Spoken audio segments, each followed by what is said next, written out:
What's the difference between drugs and social media? They seem so different, but a closer look may prove very similar. Edward Tufte, an American statistician, is best known for his writings on information design and a pioneer in the field of data visualization. He says, "There are only two industries that calls its customers users: illegal drugs and software."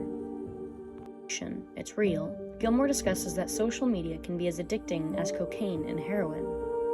Gilmore intends to inform the reader of the magnet effect that social media has. Nick Wigg, a burglar from Minnesota, was robbing a house when he spotted the home computer open and unlocked. Nick had logged on to his Facebook account to check his messages, which ultimately led to his arrest and charges.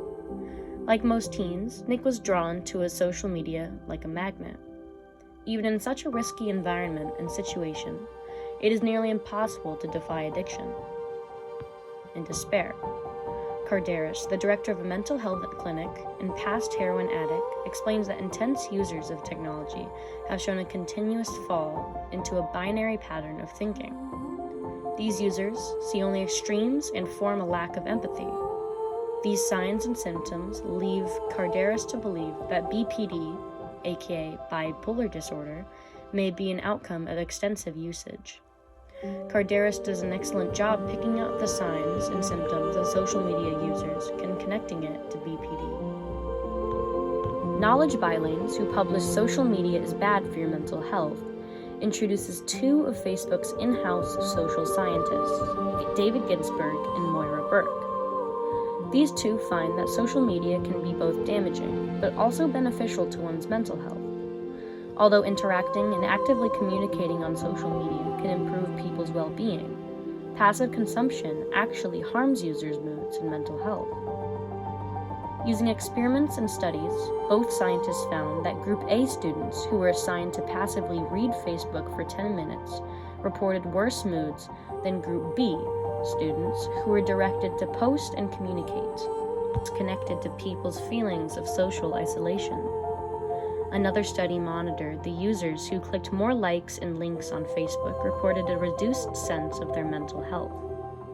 This could be a phenomena of comparing their own lives to others on social media who praise an idealized self. Facebook and Twitter Apparently Feed Anxiety, written by Sucheta Dalla, covers the high possibility that social media has altered lives for the worst. Though social media is beneficial through communication, Dalla claims that social groups and companies don't use it effectively. From 300 people surveyed on Twitter and Facebook, 51% said that social networking sites had negatively impacted their behavior. 70% claimed that they had issues with their relationships at work from being confrontational online. With users so anxious, so hooked and unwilling to detach, and so brain-rotten from social media, who's to say it's any different from a drug? Even in risky environments, addicts and users will find a way.